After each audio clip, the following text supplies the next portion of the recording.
I never anticipated that a simple, casual Tuesday would become the day everything I thought I knew about my life would unravel. My wife, Melissa, has always been my rock. An anatomy teacher at a well-regarded medical university, she's smart, grounded, and dedicated. Her devotion to her students and her work was something I admired. She'd often stay late, saying she needed to prepare lessons or supervise students working on dissections in the lab. I'd never questioned it, until recently.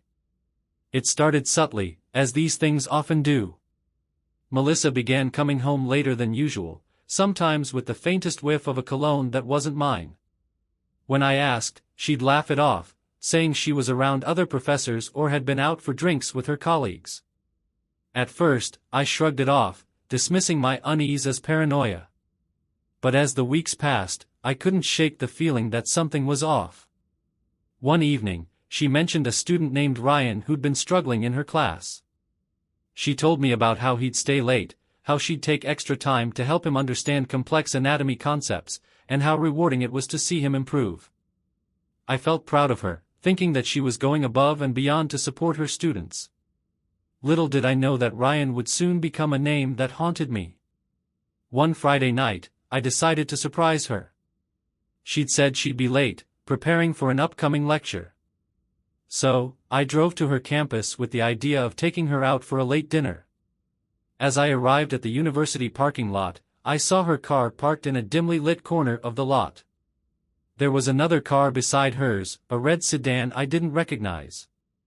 I sat there in my own car, waiting for her to emerge from the building, expecting to catch her as she walked out. But minutes turned into an hour, and she didn't appear. Finally, I left my car and approached the building. It was nearly empty, quiet, as most students and staff had long gone home. I wandered the halls until I found the anatomy lab. The lights were dim, but I could see the faint glow of a lamp in the far corner of the room. My heart pounded as I drew closer, each step weighed down with a dread I couldn't ignore. Peeking through the small glass window in the door, I could see her. She was with Ryan, her student, and they weren't huddled over textbooks or models of the human body. Instead, she stood close to him, her hand resting on his arm as they talked in low voices. My stomach twisted as I saw her laugh, tossing her hair back in a way that seemed so uncharacteristic, so unlike the Melissa I knew. I didn't confront her that night. Instead, I turned and left, driving home in a daze. My mind raced with questions and doubts. Could I have misread the situation? Was I overreacting? But deep down, I knew there was something undeniably wrong. I couldn't shake the image of her standing so close to Ryan, laughing in that private way. When she finally came home, she greeted me as though nothing had happened, asking how my evening was and offering no explanation for her late arrival. The days that followed were a blur. I became obsessed with finding answers, with figuring out if my suspicions were grounded in reality or if I was simply losing my mind. I searched through her social media accounts, scrolled through every text message I could find on her phone, and even checked our phone records. There it was, in black and white, hours of late-night calls and text exchanges with a number I didn't recognize. When I searched the number online, I found that it belonged to Ryan. One Saturday morning, as she left for another lecture prep session, I decided to follow her. She drove to a cafe across town, one I didn't recognize. I parked a few cars down and watched as she got out and met Ryan by the door. They greeted each other with a quick hug, something casual, yet it felt so intimate in that moment. They sat inside, talking, laughing, and at one point, she even reached across the table to touch his hand. After that day, I couldn't keep quiet any longer. That evening, when she returned home, I asked her directly, "Is there something you need to tell me, Melissa?" She looked taken aback, her face briefly revealing a flicker of something, fear, perhaps, or guilt. "What do you mean?" she asked, her tone carefully measured. "About Ryan," I replied, unable to keep the bitterness out of my voice. "The late nights, the texts. You think I haven't noticed?" Her eyes widened, and for a moment, I thought she might deny it, might laugh it off as a misunderstanding. But instead, she sat down, burying her face in her hands. After what felt like an eternity, she finally looked up, her eyes glistening with unshed tears. "I never meant for it to go this far," she whispered, her voice barely audible. And just like that, my worst fears were confirmed. In the days that followed, we had conversation after painful conversation, each one peeling back the layers of our life, exposing the cracks I hadn't wanted to see. She tried to explain it away, saying that it had started innocently, that she'd only wanted to help him, that she hadn't realized her feelings were crossing a line. But as much as I wanted to believe her, I couldn't shake the images, the late-night conversations, the secrets she'd kept from me. The betrayal cut deep, more than I could have imagined. Melissa was my wife, the person I'd built my life with, and yet here we were, with an unspoken chasm between us that I couldn't ignore. After everything that had happened, I still didn't know if I was making the right choice. Melissa's tearful apologies, her insistence that it would never happen again, that it was all a mistake, her words echoed in my head, yet they felt hollow. I could still see her with him, her hand on his arm, their quiet conversations, the way she looked at him with a warmth and attention she'd once reserved only for me. The next morning, she made a suggestion that seemed almost surreal in light of everything we were going through. "Let's get away for a while," she said, her voice fragile but resolute. "We need this, Jack. Just you and me. We need to remember who we are together." She looked at me with pleading eyes, as if willing me to see something that would restore the trust we'd shattered. "Where would we even go?"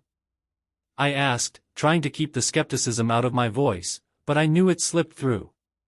She reached out, taking my hand in hers, and I realized her fingers felt colder than I remembered. "There's that cabin in the forest. The one by the lake. We haven't been there in ages." She managed a small, hopeful smile. "Please, Jack. Just us, just for a couple of days. We could use the time away. We need this." For a moment, I considered saying no. I wanted to tell her that a trip to the forest wouldn't erase the memory of what she'd done, that a change of scenery wouldn't suddenly fix the fissures in our marriage. But then I saw the look in her eyes, a glimmer of fear, or maybe it was guilt, like she was hoping this trip would somehow help her prove that she was still the woman I had trusted. Part of me was desperate to believe her, so I gave in. "All right," I said, after a long pause. "Let's go." The next day, we packed our bags and drove to the cabin. The car ride was filled with uneasy silence, punctuated by the occasional small talk that felt forced. She tried a few times to steer the conversation towards something light, work, or plans we'd made before all of this, but it was like our words were papering over something fragile, something that could shatter with one wrong turn. I kept my hands on the wheel, focused on the road, more so to avoid looking at her than anything else. We arrived at the cabin just as the late afternoon sun dipped below the horizon, casting an orange glow through the trees. The cabin was as I remembered, quaint and rustic, with ivy creeping up the walls and a small wooden porch overlooking a quiet path that led down to the lake. Melissa got out first, stretching her arms above her head and looking around with an expression that almost seemed relieved. The silence here was profound. As the evening settled in, there were only the faint sounds of birds in the distance and the rustling of leaves. It was tranquil, peaceful, almost too peaceful. Once we settled in, Melissa busied herself in the kitchen, trying to make it feel like an ordinary getaway. She cooked dinner, and we sat down together at the small wooden table in the main room. She poured us both a glass of wine and attempted small talk, but the tension was thick between us. Every time I looked at her, I felt a familiar wave of hurt, suspicion, anger, emotions I didn't even know how to process yet. Eventually, she looked across the table at me, her gaze steady and a bit somber. "Jack," she began, her voice barely above a whisper. "I know you might never forgive me. I know what I did was unforgivable. But I need you to know that I'm done with him. That part of my life is over. I was lost. I let myself get pulled into something that meant nothing. But you mean everything to me. Please believe me." I stared down into my glass, struggling to find the right words. The betrayal still felt fresh, like a wound that hadn't even started to heal. How am I supposed to believe that, Melissa? I asked quietly. After everything I've seen, how do I know this isn't just you feeling guilty? How do I know it won't happen again the next time things get hard? Her eyes filled with tears, but she didn't look away. Because I know what I almost lost, she whispered, her voice breaking. I can't lose you, Jack. I can't lose us. I know I've made mistakes, terrible ones. But I want to make things right, however I can. I wanted to believe her, to feel the weight of her words. But part of me was still reeling, still drowning in the pain of her betrayal. We spent the rest of the evening in silence, each of us wrapped in our own thoughts. When it was time to go to bed, we lay side by side in the dark, our backs turned to each other, separated by the silence. I woke up in the middle of the night, the cabin quiet around me, the only sound being the faint creaking of wood. I lay there, staring into the darkness, my mind filled with a mixture of anger, hurt, and a strange sense of longing. I wanted to reach out to her, to believe her words, but the doubt gnawed at me. Early the next morning, Melissa suggested we take a walk down to the lake. She seemed hopeful, as if the fresh air and the morning light could somehow wash away the darkness that had crept into our relationship. Reluctantly, I agreed, and we set off down the narrow path through the woods. The trees towered above us, their leaves forming a dense canopy that cast dappled shadows on the ground. The silence between us felt heavy, punctuated only by the sound of our footsteps on the trail. As we reached the lake, Melissa sat down on a large rock by the water's edge, looking out at the still, glassy surface. I joined her, unsure of what to say. Finally, she broke the silence. Do you remember the last time we were here? She asked, a soft smile playing on her lips. It was just after our honeymoon. We spent the entire weekend fishing and talking, making plans, dreaming about the future. You even tried to make us a campfire dinner, and I ended up with a half-burned marshmallow. I nodded, the memory surfacing in my mind. Back then, things had felt so simple, so right.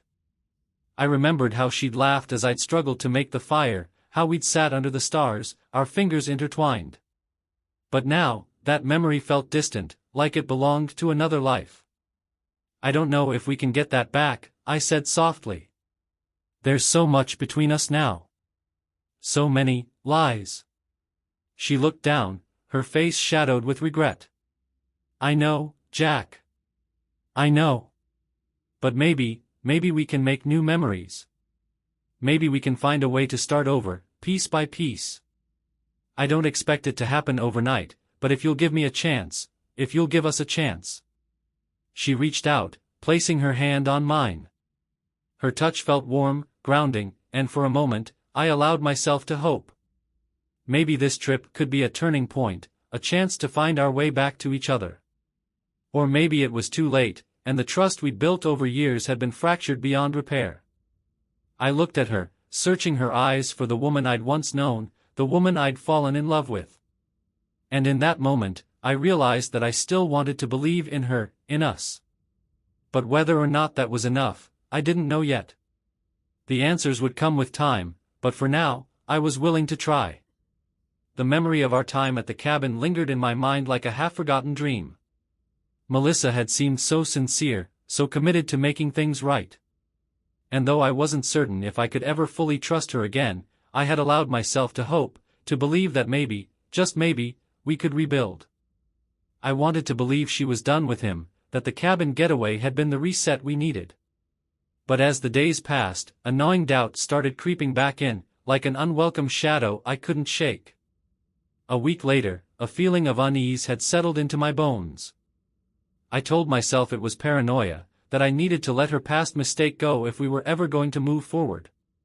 But no matter how much I tried to convince myself, that nagging doubt wouldn't leave. So, that afternoon, on a whim, I decided to pick her up from work.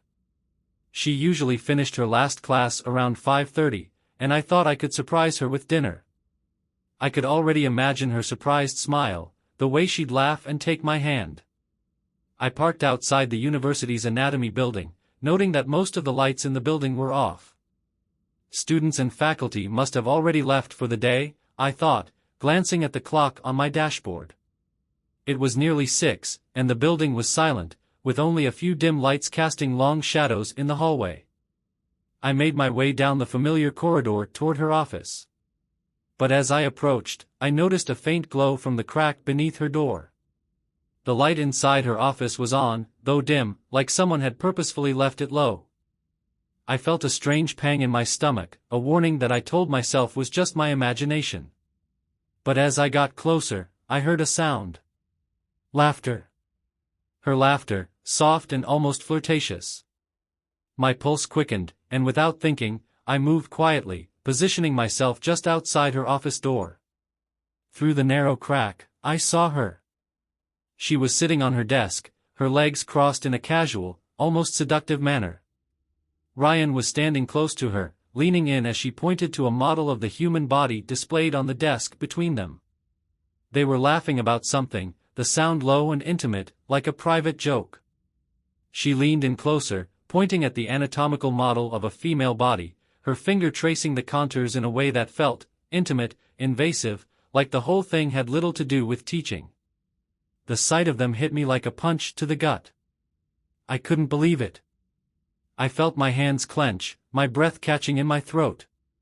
It was as if the past week hadn't happened, as if everything she'd said at the cabin had been nothing but empty words, a distraction to keep me off her scent. The warmth, the tenderness she'd shown me during our time away felt hollow now, an illusion she'd carefully constructed to keep me from seeing the truth.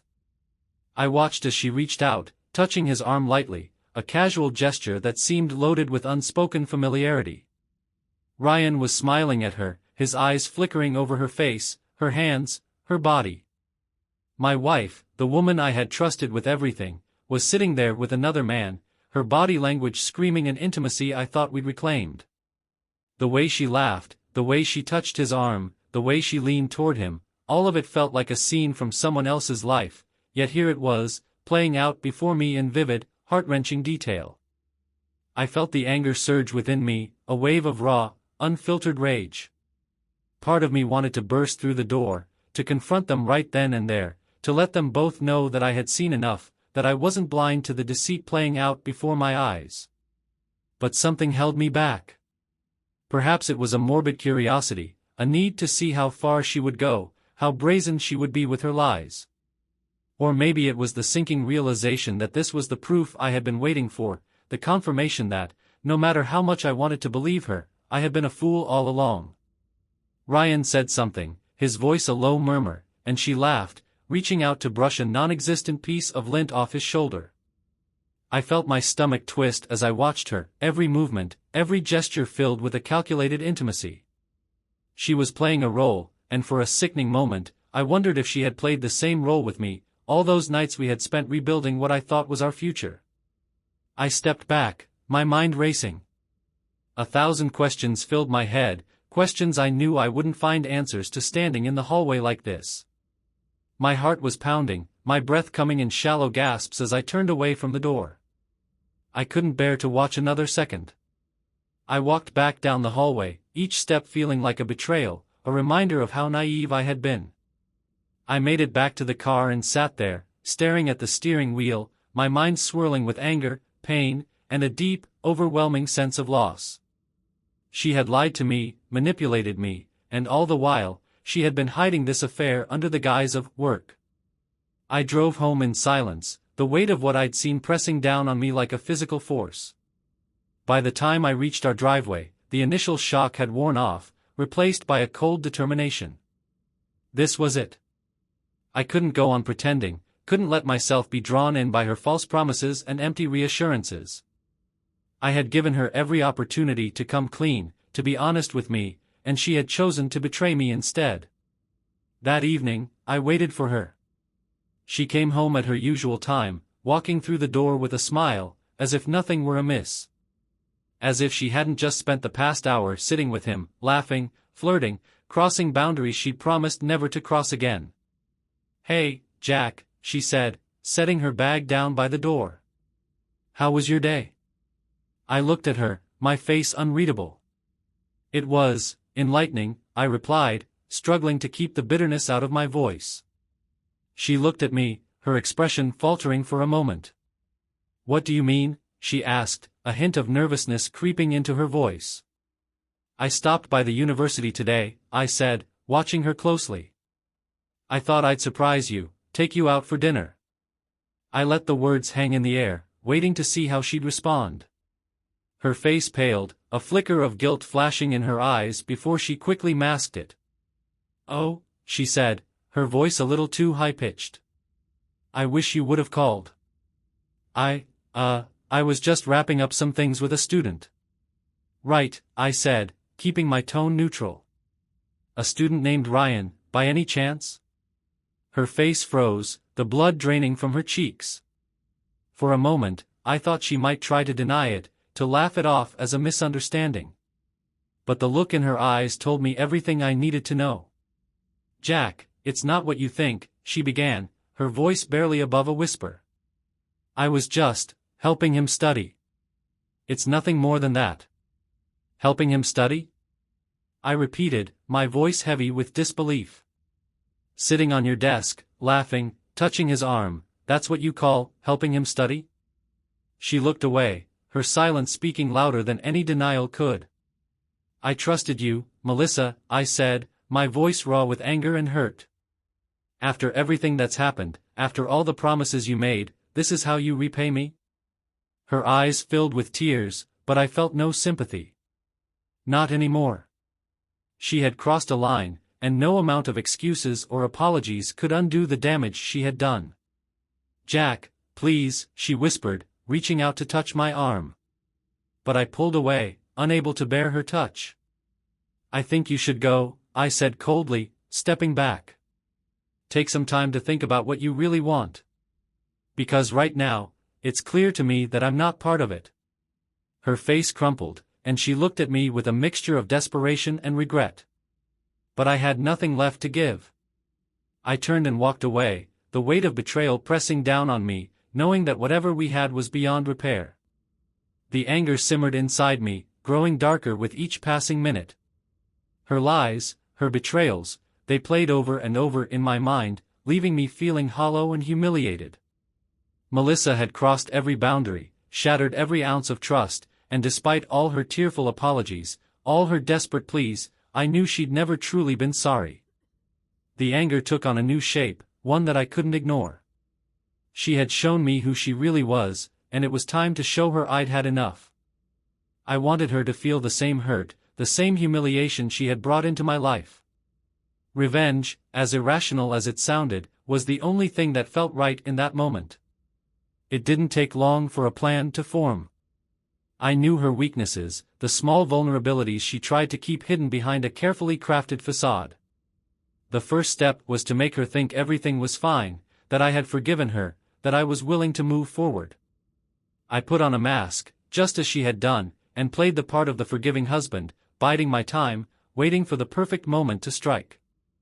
Days passed, and I acted as if we were back to normal. I even suggested going out to dinner one evening, hoping she'd feel secure enough to let her guard down. She agreed, her relief almost palpable. It felt good to watch her smile, to let her think everything was going her way, while in the back of my mind, I was plotting every move, every word, every step of my revenge. At the restaurant, I chose a quiet corner booth where we wouldn't be interrupted. I was in no rush, savoring every second of this twisted game. I ordered a bottle of wine, raising my glass to toast her, my eyes meeting hers with a look of calm that hid the storm raging beneath the surface. She looked back at me, a hint of uncertainty still in her gaze, but her guard was down, and that was exactly what I wanted. "To new beginnings," I said, the words slipping from my mouth with a smoothness that surprised even me. She smiled, lifting her glass. "To us," she replied softly, her voice filled with hope. The evening continued like that, each minute a calculated move on my part. I asked her about work, about her students, letting her talk freely, watching her relax with each sip of wine. By the time we left the restaurant, she was laughing, her hand slipping into mine as we walked back to the car. She had no idea that her carefree smiles and laughter were feeding a deep satisfaction in me, knowing she was playing right into my hands. Once we were home, I watched her from across the room, her face flushed from the wine and the warmth of the evening. "It feels good to be back on track," she said, a soft smile on her face as she walked over to me. I didn't respond, but I smiled back, my expression giving nothing away. "Go on up," I said, my voice calm, even kind. "I'll be up in a minute." She hesitated, a slight frown crossing her face, but after a moment, she nodded and made her way upstairs, leaving me alone in the quiet of the living room. I waited, listening as her footsteps faded, then disappeared altogether. And then, with a slow exhale, I set the next part of my plan into motion. That night, while she was asleep, I took her phone. She'd become careless lately, leaving it on her bedside table, the passcode something I'd known for years. Unlocking it was effortless. I spent the next hour reading through every text, every message, every piece of the puzzle she'd hidden from me. Her conversations with Ryan were just as incriminating as I'd expected, filled with the same flirtatious tone I'd seen firsthand. But there were others, too. She'd messaged other men, colleagues, even a former classmate. It was like looking through a stranger's life, someone I'd never truly known. I took screenshots of the messages, then forwarded them to my own phone. Every detail, every betrayal, every shred of evidence, I collected it all. When I was done, I put her phone back, careful to leave everything as it was, and went to bed. But sleep didn't come. I lay there, the weight of the evidence heavy in my mind, knowing that the next day would be the beginning of the end. The following morning, I waited until she left for work before taking the next step. I printed the messages, each one a damning testament to her lies. I placed them in a folder and headed to her university. It wasn't difficult to find Ryan's office. When I arrived, I was greeted by a receptionist who looked barely out of college, her eyes widening when I mentioned I was there to see him. "Oh, let me check if he's free," she stammered, picking up the phone. I waited, my heartbeat steady, as she murmured into the receiver. Moments later, she looked up and nodded. "He's free now, Mr. Roberts. You can go right in." I stepped into his office, a small, cramped space filled with textbooks and anatomy models. He was sitting at his desk, scrolling through his phone, his face pale as he looked up and saw me standing there. "Jack," he began, a flicker of recognition and then fear crossing his face. "What are you?" Without a word, I set the folder down on his desk, flipping it open to reveal the printouts. He stared down at the pages, his face draining of color as he realized what he was looking at. I watched as his hands trembled slightly, his eyes darting up to meet mine. "Ryan," I said, my voice steady, cold. "I thought you should know who you've been sharing your time with. My wife, who apparently has more than just you on the side." He looked away, shame creeping into his expression. But I wasn't here for apologies. I leaned forward, lowering my voice to a harsh whisper. "You've been playing with fire, Ryan. And now, you're going to get burned. I've sent these to the department chair, to HR. Everyone is going to know who you really are." He opened his mouth, a weak attempt at a protest, but I wasn't interested in his excuses. I turned on my heel and left his office, a sense of grim satisfaction settling over me. But my revenge wasn't complete. Not yet. Later that night, when Melissa returned home, I was waiting for her. She walked in, smiling, oblivious to the bomb I was about to drop. "Jack," she said, coming over to kiss me, but I stepped back, holding up my phone. "I think it's time you see something," I said, my voice a blade cutting through the silence. I showed her the folder, the screenshots of her texts, the proof of her deceit. Her face went pale as she looked through them, her hand flying to her mouth. How did you?" she stammered, her eyes wide with panic. "Do you really think I wouldn't find out?" I asked, my voice cold. "Do you think I'd let you get away with it?" Her shoulders slumped, the reality of her lies crashing down around her. "Jack, I can explain." "No," I cut her off. "I don't want your explanations, your apologies. You took everything I gave you and tore it apart, and now you're facing the consequences." She looked at me, her eyes pleading, but I felt nothing. She had played her game, and I had won. I left her standing there, her face crumbling as she realized what she'd lost. I didn't need to stay, didn't need to hear her beg for forgiveness. The revenge was complete, and for the first time in weeks, I felt free. I walked out the door, leaving her with nothing but the ruins of her own lies.